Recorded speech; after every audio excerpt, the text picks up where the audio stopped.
আমার ভাইরা, 2 সামুয়েল অধ্যায় 1 পদ 23 দেখুন। শৌল ও জোনাথন ও ডেভিড তাদের হয়ে একটা সুন্দর বিলাপ করছিলেন।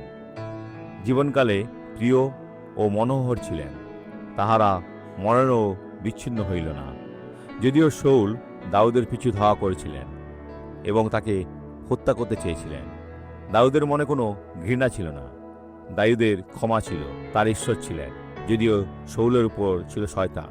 তারা ঈগল অপেক্ষা বেগবান ছিলেন। সে ধরনের সৈন্য থাকার স্বপ্ন যে কোনো সেনাবাহিনী দেখত। তাহারা ঈগল অপেক্ষা বেগবান ছিলেন, সিংহ অপেক্ষা বলবান ছিলেন। সে কি মজা করছে? ডেভিড এটা কিভাবে জানলো?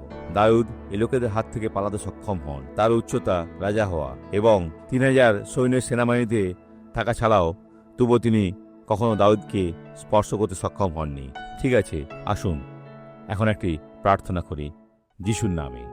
হে প্রভু ঈশ্বর, আমি তোমার সামনে এসেছি প্রত্যেক শৌল এবং জোনাথনের পক্ষ থেকে প্রার্থনা করতে, যারা তোমার হাতে ভালো মানুষ। তাদের মধ্যে একজন দাউদের বিরুদ্ধে ছিল, তবুও দাউদ শুধু ক্ষমাই করেননি, বরং তার জন্য প্রার্থনা করেছিলেন। বাবা, আমি আমার সাথে প্রার্থনা করি, প্রত্যেক ব্যক্তির জন্য প্রার্থনা করি। যদিও এই ব্যক্তিটি আপনার কাজ করার জন্য আমাকে যেভাবে আমি শিক্ষা দিয়েছেন তার জন্য বিচার করে থাকে, যিশুর নামে আমি বলি, দুষ্ট এ ব্যক্তির থেকে বেরিয়ে যাও, খ্রিস্টের নামে, আমেন।